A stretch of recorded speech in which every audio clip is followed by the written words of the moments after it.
Paz e graça a todos. Louvado seja o nosso Deus.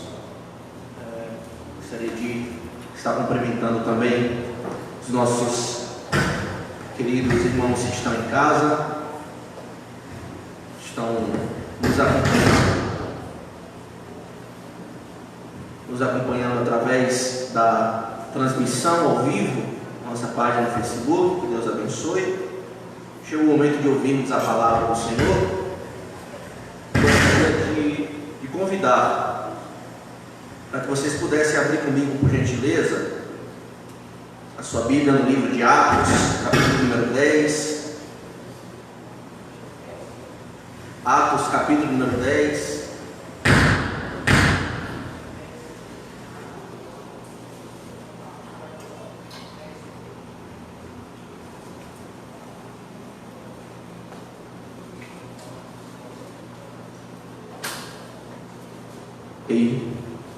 Atos capítulo número 10, nós iremos meditar hoje dos versos 34 ao verso 48, certo?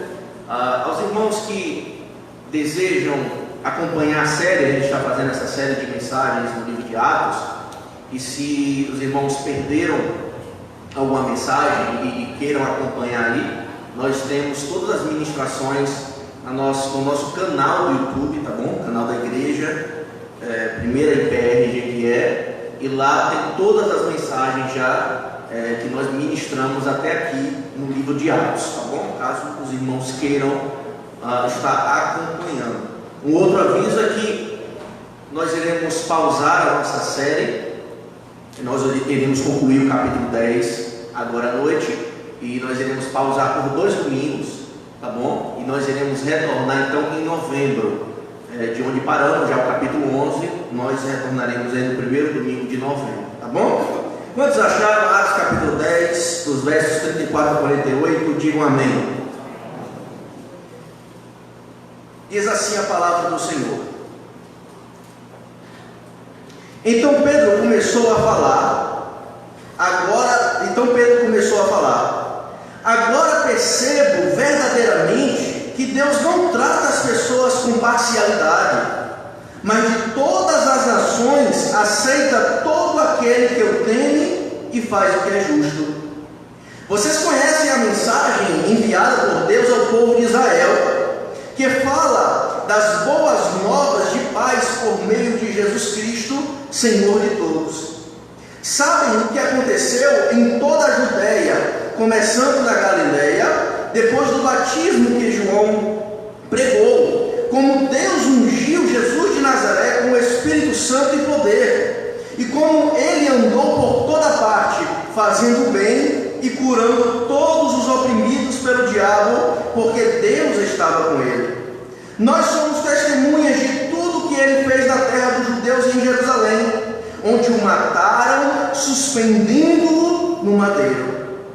Deus, porém, o ressuscitou no terceiro dia e fez que ele fosse visto, não por todo o povo, mas por testemunhas que designara de antemão, por nós comemos e bebemos com ele, depois que ressuscitou dos mortos. Ele nos mandou pregar ao povo e testemunhar que foi a ele que Deus constituiu o juiz de vivos e de mortos. Todos os profetas dão testemunho dele, de que todo que nele crê recebe o perdão dos pecados mediante o seu nome. Enquanto Pedro ainda estava falando estas palavras, o Espírito Santo desceu sobre todos que ouviam a mensagem. Os judeus convertidos que vieram com Pedro ficaram admirados, porque o dom do Espírito Santo foi derramado até sobre os gentios, pois os ouviam falando em línguas e exaltando a Deus. A seguir Pedro disse: pode alguém negar a água, impedindo que estes sejam batizados? Eles receberam o Espírito Santo como nós. Então ordenou que fossem batizados em nome de Jesus Cristo. Depois pediram a Pedro que ficasse com eles alguns dias. Amém, irmãos? Vamos orar?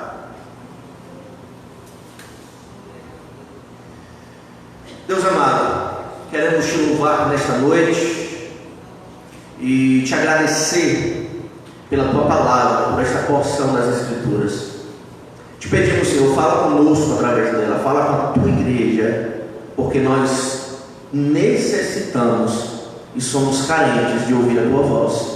É o que te pedimos no nome de Jesus. Amém. Queridos,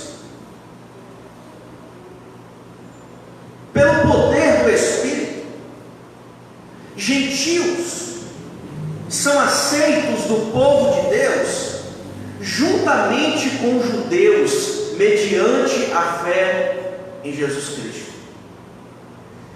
Pelo poder do Espírito Santo, os gentios são aceitos no povo de Deus, juntamente com os judeus, por meio, mediante, através da fé em Jesus Cristo.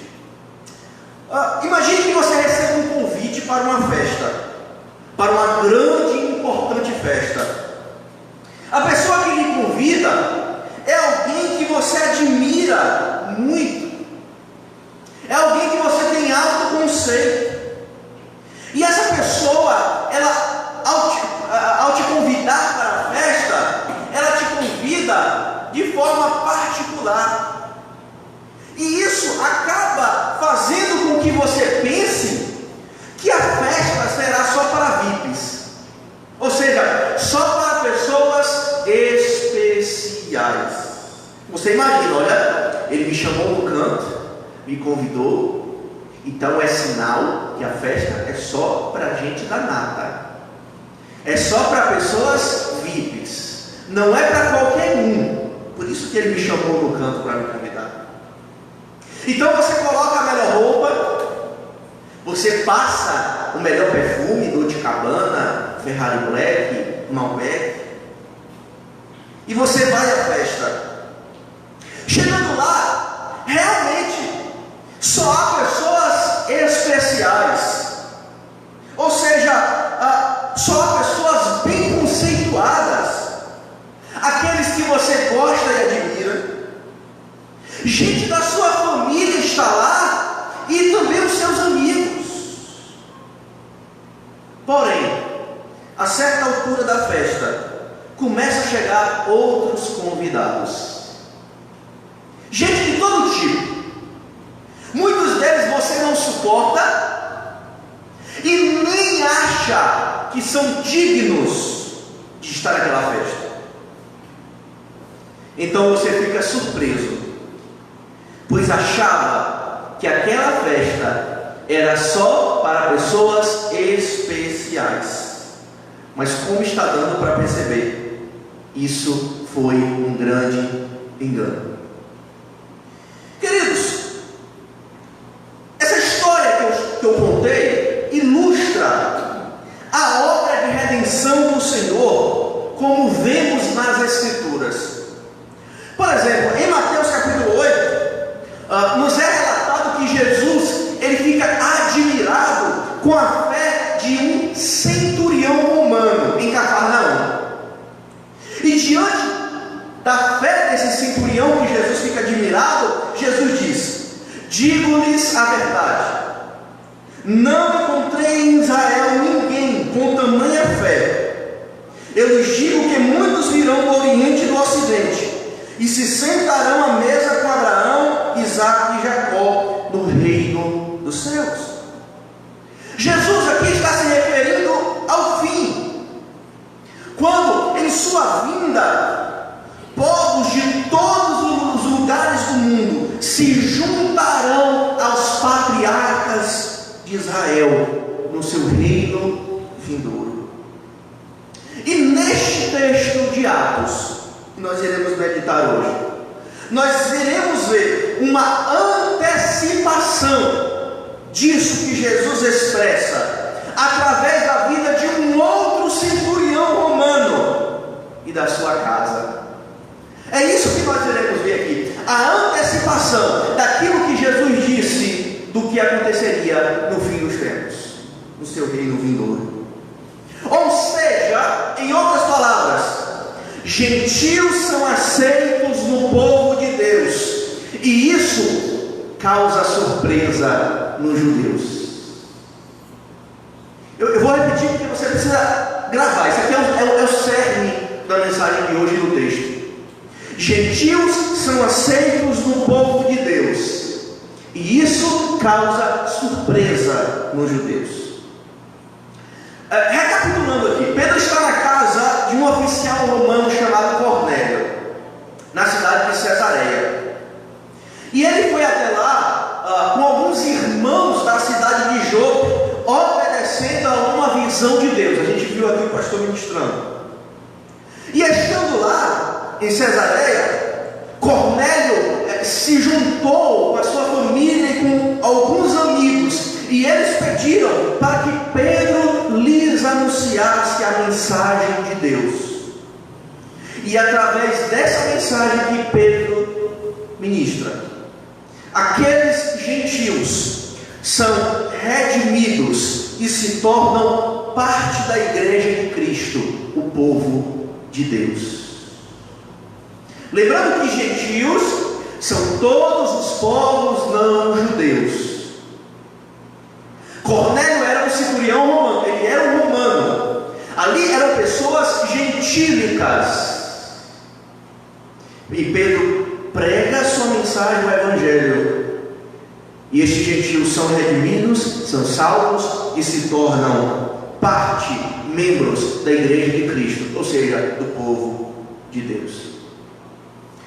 Este texto nos apresenta dois elementos do plano de redenção do Senhor, certo? Então é assim que a gente vai ver esse texto hoje. Dois elementos do plano de redenção do Senhor. Em primeiro lugar, nós iremos ver a mensagem da redenção, e a gente vai ver isso nos versos 34 ao 43.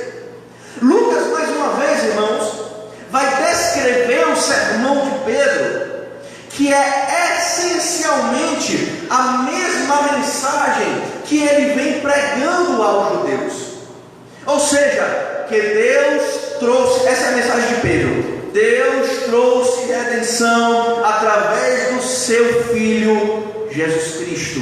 E é isso que ele vai pregar para Cornélio e a sua casa. Verso 34 e 35 diz assim: Então Pedro começou a falar: Agora percebo verdadeiramente que Deus não trata as pessoas com parcialidade, mas de todas as nações aceita todo aquele que o teme e faz o que é justo.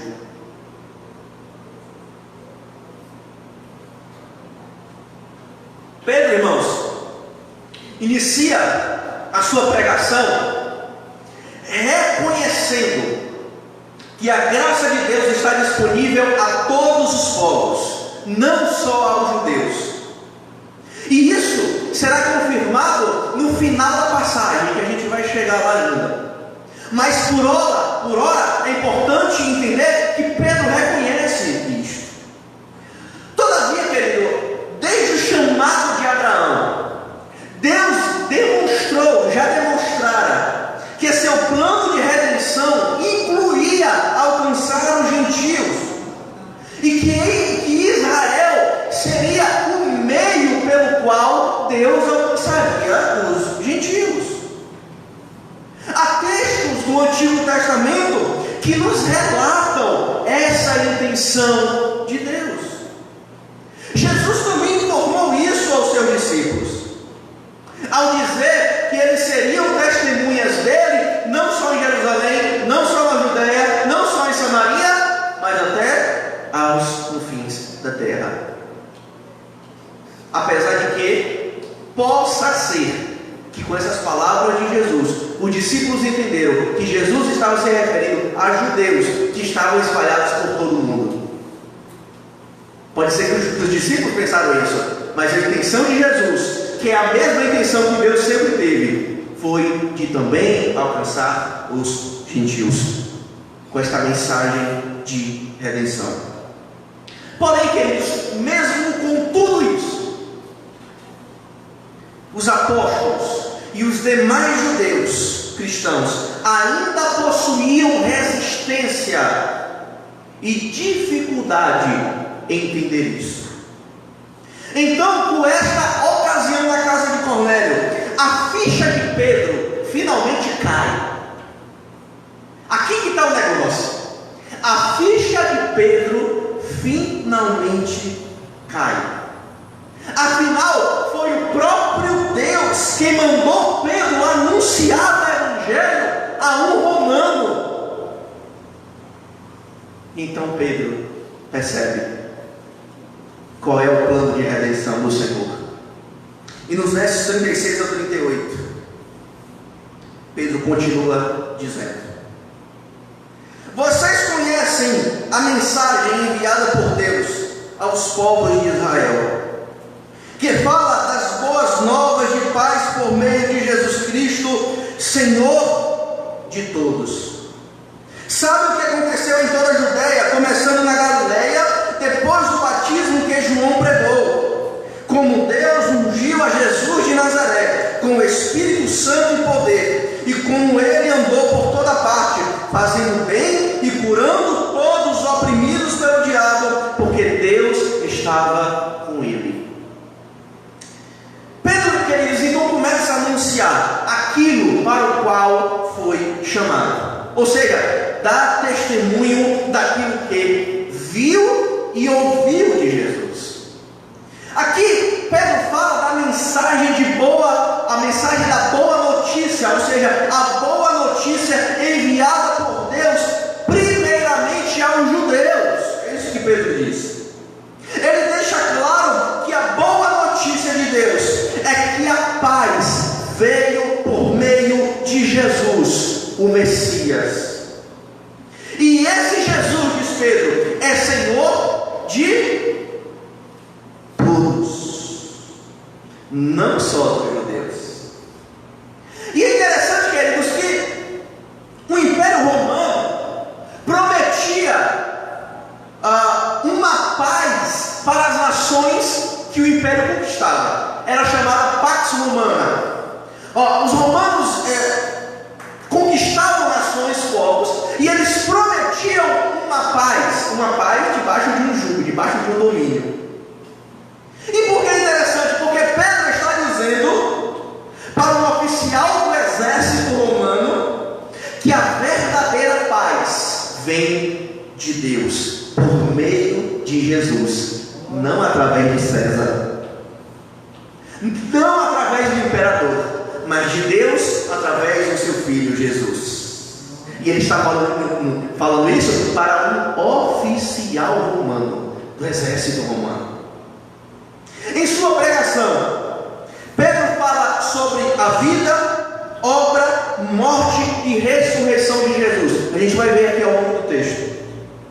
E a maneira que ele fala deixa entender que os ouvintes tinham um certo conhecimento sobre quem era Jesus e o que ele fez na terra dos judeus. Por quê? Porque no verso 36 ele diz: vocês conhecem a mensagem, vocês sabem. Então o texto nos dá a entender que os ouvintes de Pedro tinham um certo conhecimento do que Jesus fez na terra dos judeus. A cidade de Cesareia, a cidade de Cornélio, ficava próxima à região onde Jesus exerceu o seu ministério, de modo que as notícias sobre os sinais de Jesus, os sinais operados por Jesus, devem ter chegado até ali, de modo que eles tinham um certo conhecimento de quem era Jesus, do que Jesus fez. E após falar sobre os feitos de Jesus, Pedro agora vai falar sobre a sua morte e ressurreição. Versos 39 ao 43. Nós somos testemunhas de tudo que ele fez na terra dos judeus em Jerusalém, onde mataram, suspendendo-o no madeiro. Deus, porém, o ressuscitou no terceiro dia e fez que ele fosse visto, não por todo o povo, mas por testemunhas que designara de antemão, por nós que comemos e bebemos com ele, depois que ressuscitou dos mortos. Ele nos mandou pregar ao povo e testemunhar que foi a ele que Deus constituiu juiz de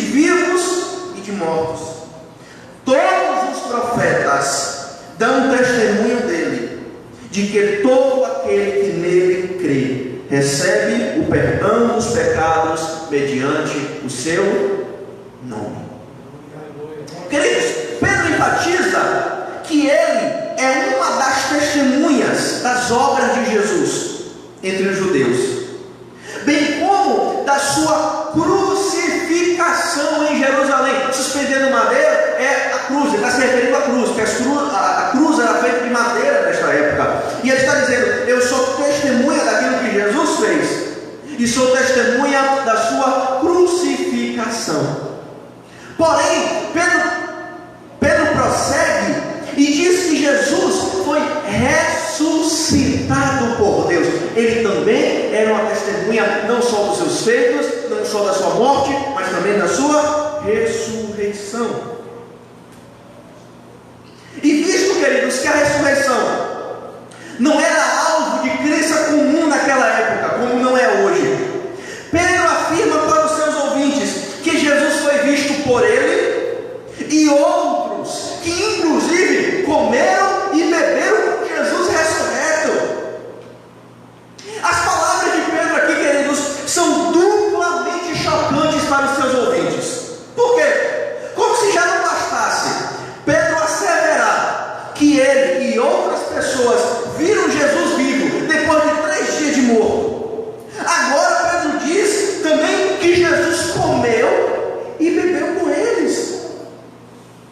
Ou seja, Pedro está dizendo que Jesus não ressuscitou em forma de espírito, mas ressuscitou corporalmente. Por quê? Porque espírito não come nem bebe.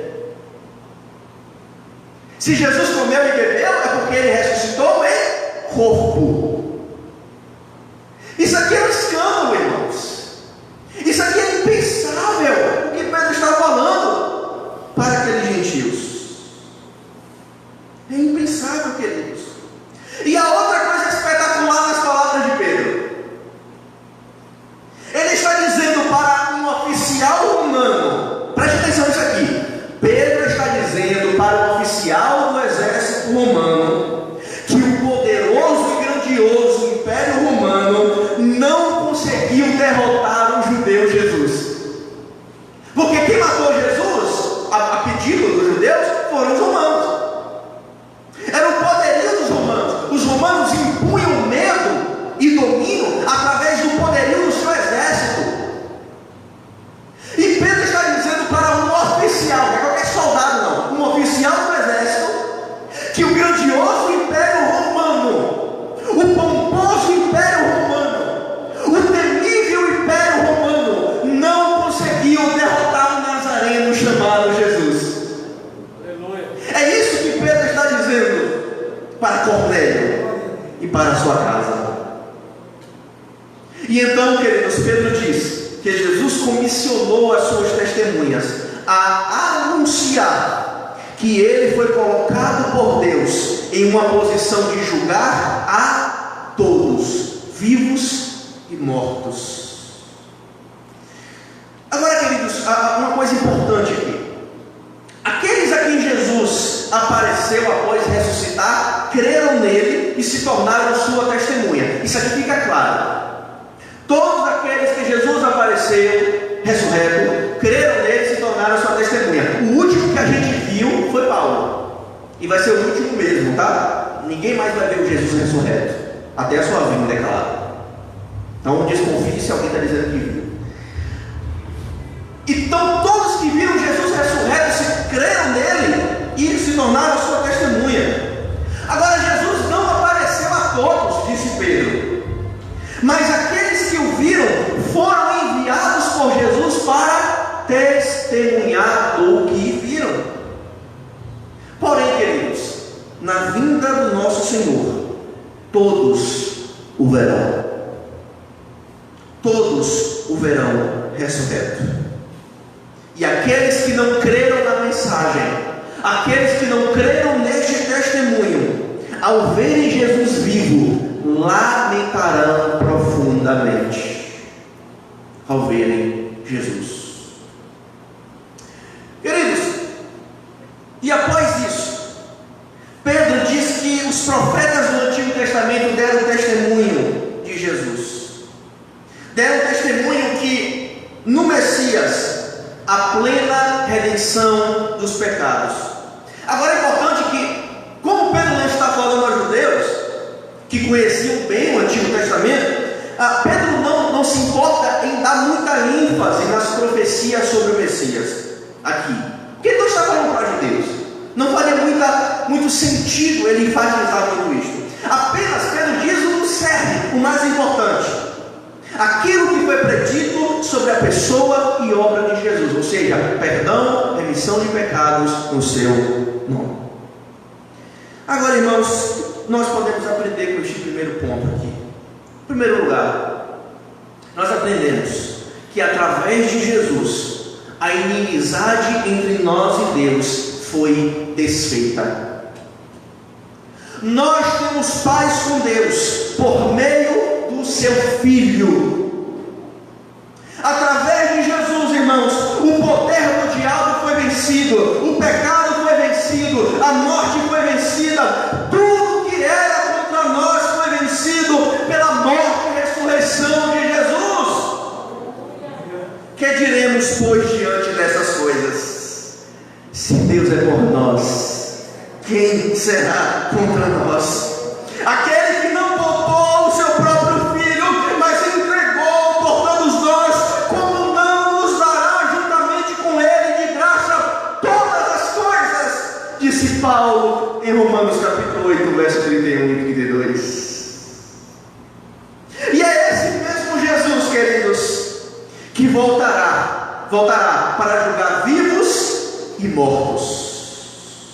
Não há como escapar do seu tribunal. Ninguém escapa, a menos que estejamos lavados pelo sangue do Cordeiro. Só nos restará o seu justo juízo diante do seu tribunal, a menos que estejamos purificados pelo sangue de Jesus. Só o que nos restará é a sua justa ira e o seu justo juízo. Segundo lugar, queridos, que a gente aprende com esse primeiro ponto, percebemos aqui que a pregação de Pedro tratou da vida, da obra, da morte e da ressurreição de Jesus. Vocês perceberam? Às vezes, queridos, costumamos falar apenas da morte de Jesus ou da sua ressurreição. Mas deixa eu te dizer uma coisa: o Evangelho diz respeito a todo o evento Cristo, ou seja, sobre a pessoa e obra de Jesus, sobre aquilo que Ele fez antes da sua morte, através da sua morte e após a sua morte. Isso é o Evangelho.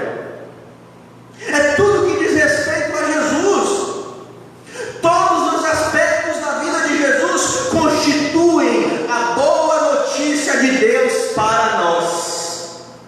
Ele, Jesus, é a personificação da verdade, da graça e do amor de Deus. Portanto, nós devemos anunciar tudo sobre Jesus, não só um aspecto da sua vida, não só uma área da sua vida, mas tudo sobre Jesus, porque tudo sobre Jesus constitui a boa notícia de Deus para nós. Amém? Em terceiro lugar, nós aprendemos aqui, e o pastor já falou aqui pela manhã, eu queria só reforçar, que mesmo Cornélio sendo simpatizante da religião judaica, porque a expressão temente a Deus, que Lucas usa no verso 2, para dizer que Cornélio era temente a Deus, essa expressão significava aqueles gentios que tinham simpatia com a religião judaica. Não eram convertidos à religião judaica, porque eles não passaram pelo processo da circuncisão, mas tinham simpatia. Lucas também diz que Cornélio praticava orações a Deus, ao Deus de Israel, e ele era caridoso. Mas mesmo com tudo isso, foi necessário que ele e sua casa ouvissem o Evangelho e conhecessem a Cristo para serem salvos. Portanto, queridos, ainda que haja pessoas como Cornélio no mundo, que tem um certo conhecimento de Deus, que é uma pessoa boa, uma pessoa caridosa, bondosa, uma pessoa que de caráter. Mesmo essas pessoas, elas precisam conhecer, queridos, a Jesus. Elas precisam se arrepender dos seus pecados e crer em Jesus para serem redimidas, para serem salvas. Suas esmolas, piedade e conhecimento superficial de Deus não as podem salvar. Não as podem salvar. É por isso que a nossa missão, querido, de anunciar o Evangelho em todo o mundo é essencial e urgente. Porque só através do Evangelho é que as pessoas se arrependerão dos seus pecados e crerão em Jesus Cristo. Amém? Segundo lugar, segundo ponto aqui no texto, nós iremos ver que a evidência de que os gentios também são alcançados por essa redenção. Nós iremos ver aqui nos versos 44 a 48 a evidência de que os gentios são alcançados por essa redenção. Lucas agora vai relatar o que aconteceu com Cornélio e sua casa ao ouvirem a mensagem de redenção em Cristo e como isso causou surpresa aos judeus que estavam com Pedro. E do verso 44 ao 46, parte A diz assim: enquanto Pedro ainda estava falando essas palavras, o Espírito Santo desceu sobre todos que ouviram a mensagem. Os judeus convertidos que vieram com Pedro ficaram admirados que o dom do Espírito Santo fosse derramado até sobre os gentios, pois os ouviam falando em línguas e exaltando a Deus. Queridos, Lucas nos diz que mesmo antes de Pedro terminar a sua pregação, os ouvintes são cheios do Espírito Santo. Ou seja, ao crerem na mensagem que Pedro estava ministrando, o Espírito desceu, em outras versões, caiu, ou seja, foi derramado sobre eles. Diante do derramamento do Espírito, irmãos, sobre aqueles gentios, os judeus crentes, que em outras versões estão assim, os fiéis da circuncisão, significa os judeus crentes. Diante do derramamento do Espírito sobre aqueles gentios, esses judeus que vieram com Pedro de Jope, que acompanharam Pedro de Jope até Cesareia, até a casa de Cornélio, eles ficaram admirados. E por que eles ficaram admirados? Porque eles pensavam que a promessa do Espírito era apenas para os judeus. E aqueles judeus, queridos, percebem que os gentios receberam o Espírito Santo por causa de um sinal externo. É por isso que eles percebem. Como é que eles sabem que aqueles gentios foram cheios do Espírito Santo? Foram batizados no Espírito Santo por causa de um sinal externo, a chamada, em termo técnico teológico, glossolalia, ou seja, o falar em línguas. Mais uma vez em Atos, o falar em línguas serviu como evidência externa do batismo no Espírito Santo. E ao ouvir aqueles gentios falando em línguas, eles percebem que aqueles gentios foram cheios do Espírito Santo e se admiram. As palavras aqui de Lucas, que eles estavam falando em línguas e exaltando a Deus, provavelmente significa que aqueles gentios estavam louvando a Deus em línguas, em outras línguas. E a mesma coisa, queridos, aconteceu com os discípulos em Atos 2. Quando os judeus os ouviram falando das maravilhas de Deus em sua própria língua. Está acontecendo a mesma coisa, só que agora nos gentios. É por isso que os judeus ficaram admirados, porque eles achavam que a promessa era só para os judeus. E na parte B do verso 46 ao 47 diz assim: a seguir Pedro disse: pode alguém negar a água, impedindo que estes sejam batizados? Eles receberam o Espírito Santo como nós.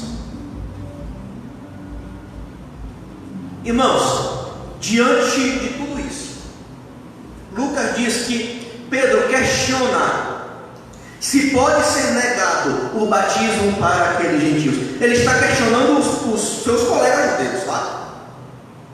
Ele está dizendo o seguinte: pode ser negado o batismo para estes, visto que eles receberam o Espírito da mesma forma que nós judeus. Ou seja, queridos, isso aqui é importante. Isso aqui é o principal do texto. O derramamento do Espírito serviu de confirmação que Deus havia aceitado os gentios na sua aliança. É isso aqui, tá? Isso aqui é o cerne do texto. O batismo do Espírito, o enchimento do Espírito, foi a evidência que Deus trouxe para confirmar que Deus havia aceitado os gentios na sua aliança. O que está acontecendo aqui, queridos, é algo incrível, impensável. Pois no judaísmo, um gentio, um homem, claro, só poderia se tornar um membro do povo de Deus, ou seja, se tornar um gentio e ser batizado, se ele se circuncidasse e praticasse as leis judaicas, ou seja, de alimentação, pode comer isso, pode comer aquilo, participar das festas, dos rituais. Um gentio só podia ser considerado um judeu, ou seja, um membro do povo de Deus, se ele passasse por tudo isso. Senão nenhum judeu consideraria um gentio como parte do povo de Deus. E agora Pedro está dizendo aqui que a garantia de que Deus aceitou aqueles gentios como participantes do seu povo é justamente o recebimento do Espírito. Portanto, aqueles gentios não precisavam se circuncidar e nem seguir as leis judaicas para serem aceitos no povo de Deus, para serem considerados membros do povo de Deus.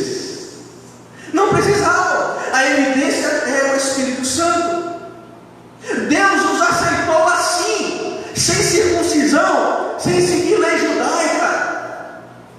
Ou seja, mediante a fé em Jesus, que estava sendo anunciado, é que aqueles gentios foram aceitos na aliança, foram aceitos como povo de Deus. E é isso que Pedro vai falar no capítulo 11. Leia comigo por gentileza, porque no capítulo 11 Pedro vai ter que se explicar para a igreja de Jerusalém, porque a ficha deles também ainda não tinha caído. E Pedro, ao se explicar no verso 17, capítulo 11, ele diz assim para a igreja de Jerusalém: se pois Deus lhes deu, está falando de Cornélio e sua casa, se pois Deus lhes deu o mesmo dom que nos tinha dado quando cremos no Senhor Jesus Cristo, quem era eu para pensar em opor-me a Deus? Ou seja, aqueles gentios receberam o Espírito da mesma forma que os judeus, mediante a fé em Jesus.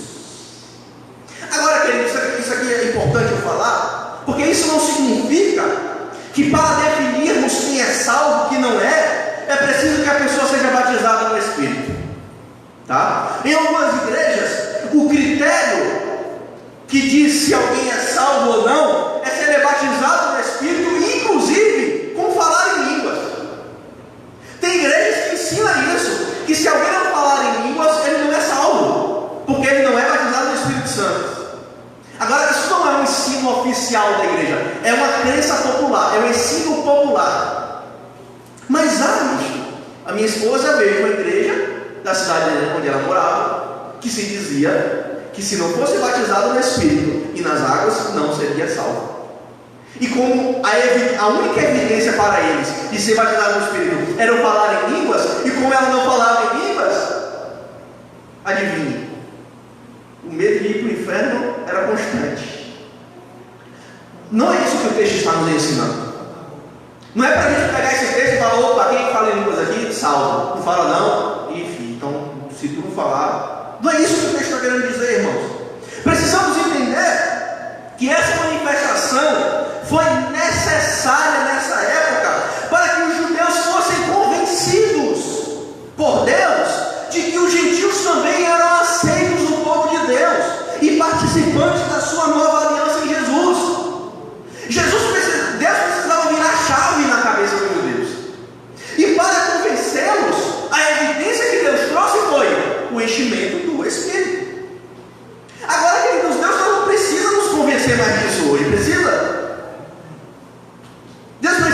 reconhecer que Ele aceita gentios na sua aliança, como um povo seu? Não precisa.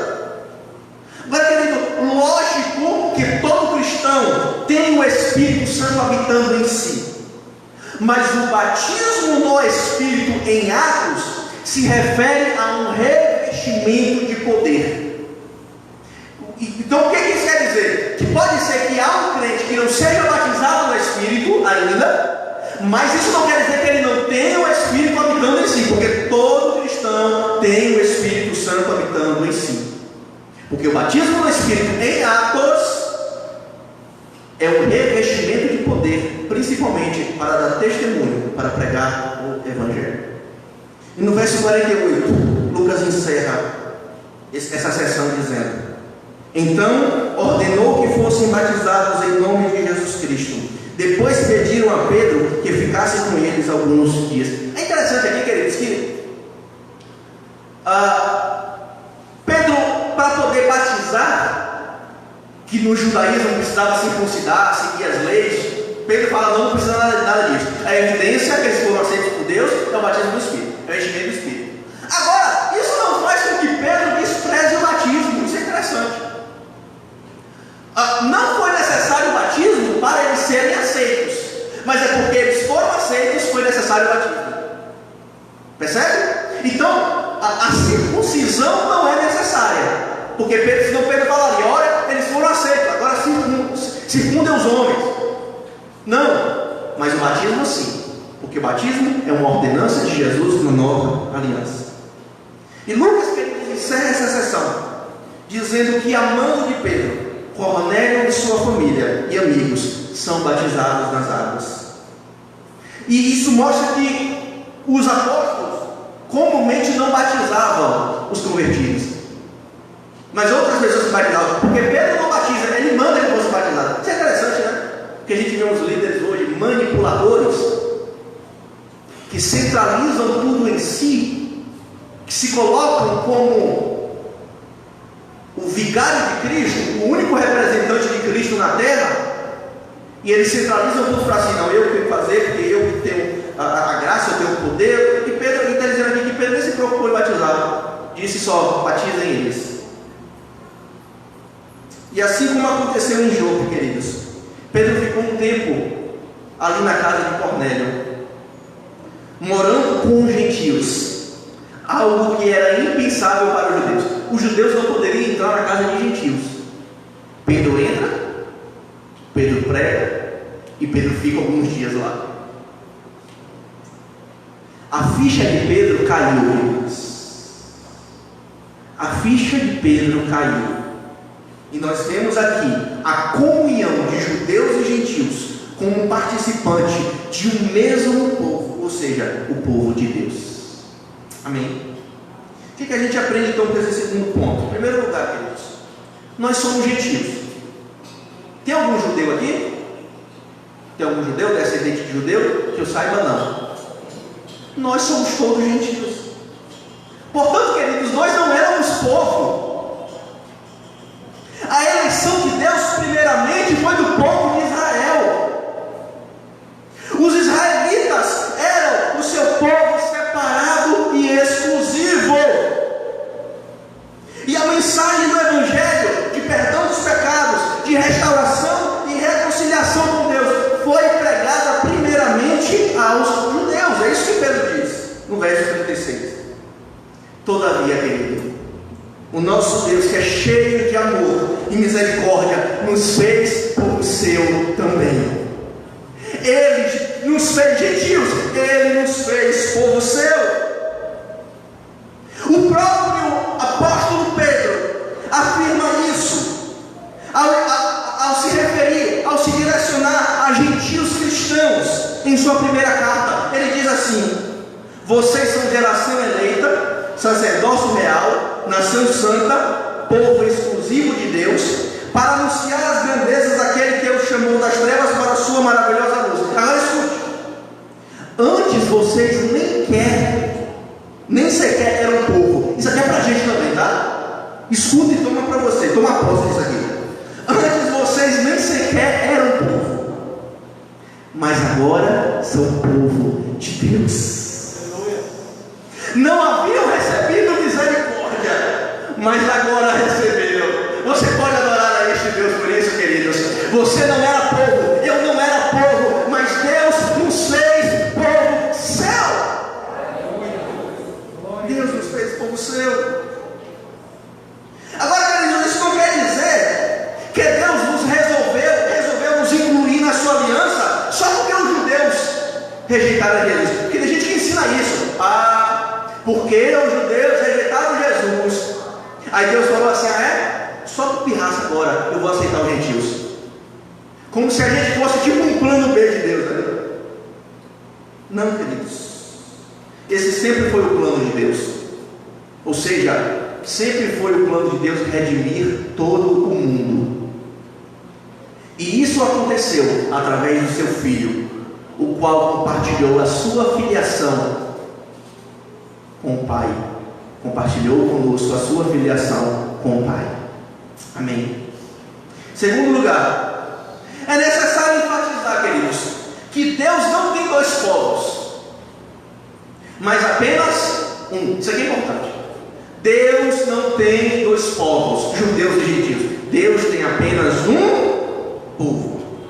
Seu povo é a igreja de Jesus Cristo, composta de judeus e gentios que, por meio da fé em Jesus, adentram a aliança com Deus. Por meio da fé, judeus e gentios são aceitos do povo de Deus. Todo muro de separação, queridos, entre judeus e gentios foi derrubado. Olha o que Paulo diz em Efésios capítulo 2, do verso 11 ao 21. Escute. Lembrem-se, ele está falando para gentios aqui, cristãos.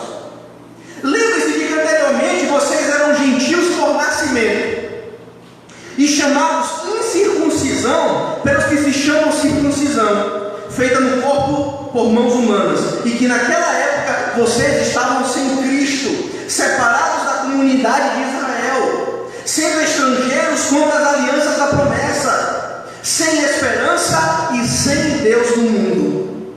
Mas agora, esse mais das Escrituras é maravilhoso. Mas agora, em Cristo Jesus, vocês que antes estavam longe, foram aproximados mediante o sangue de Cristo, pois Ele é a nossa paz, o qual de ambos fez um e destruiu a barreira, o muro de inimizade, anulando em seu corpo a lei dos mandamentos expressos em ordenanças. O objetivo dele era criar em si mesmo, dos dois, um novo homem, fazendo a paz e reconciliar com Deus os dois em um corpo, por meio da cruz, pela qual destruiu a inimizade. Ele veio e anunciou a paz a vocês que estavam longe, gentios, e a paz aos que estavam perto, judeus. Pois por meio dele, tanto nós como vocês temos acesso ao Pai por um só Espírito. Portanto, vocês já não são estrangeiros nem forasteiros. Isso aqui é para vocês, é para a gente. Vocês não são mais estrangeiros ou forasteiros, mas concidadãos dos santos e membros da família de Deus, edificados sobre o fundamento dos apóstolos e dos profetas, tendo Jesus Cristo como pedra angular, a qual todo edifício é ajustado e cresce para tornar-se um santuário santo no Senhor. Foi isso que Deus nos fez, queridos. De ambos os povos, Ele fez apenas. Deus só tem um povo. O judeu é salvo da mesma forma que um gentio, mediante a fé em Jesus Cristo. Terceiro lugar, queridos, que a gente aprende com esse segundo ponto é que às vezes achamos que os crentes que recebem este revestimento de poder do Espírito, ou seja, o batismo do Espírito, são crentes que fazem parte de uma casta especial e superior. São crentes mais espirituais, né, para receber o batismo do Espírito. Crente que participa de uma casta assim mais elevada. Não, queridos. na nova aliança, ser cheio do Espírito é algo que está disponível a todos os crentes em Jesus. Não é só para pastor, não é só para presbítero, não é só para pregador, não é só para obreiro, é para todos os que crerem em Jesus. A promessa, o dom do Espírito é para todos. Então não caiam nessa besteira de fulano tem poder porque é mais íntimo de Deus, porque é ungido. Não caiam nessa besteira, nessa baboseira. A promessa é para todos nós. Do seu João, que é analfabeto, não conseguiu concluir os estudos, que trabalha na roça, até aquele que fez mestrado, doutorado, do pobre ao rico, do que tem muito conhecimento, do que tem pouco conhecimento. A promessa é para todos. Agora, queridos, para a gente concluir então, Deus está desenrolando o seu plano de aceitar os gentios como membros do seu povo, e Ele quer fazer com que os judeus cristãos entendam isso de uma vez por todas. Essa é a intenção de Deus. Então, através da salvação de Cornélio e a sua casa, Deus revela o seu projeto para Pedro e alguns judeus que estão com ele, e no próximo texto Deus mostra isso a toda a igreja em Jerusalém, composta de judeus. E percebemos aqui, queridos, nesse texto, que aquelas pessoas da casa de Cornélio creram em Jesus através da mensagem pregada por Pedro. Pois, segundo Paulo, a fé vem pelo ouvir a mensagem, e a mensagem é ouvida mediante a palavra de Cristo. Romanos 10:17. Por isso, queridos, que o mundo precisa ouvir essa mensagem através de nós. Amém? Se coloca em pé, por gentileza. Vou chamar o ministério de louvor para estar louvando ao Senhor, para estar cantando o hino.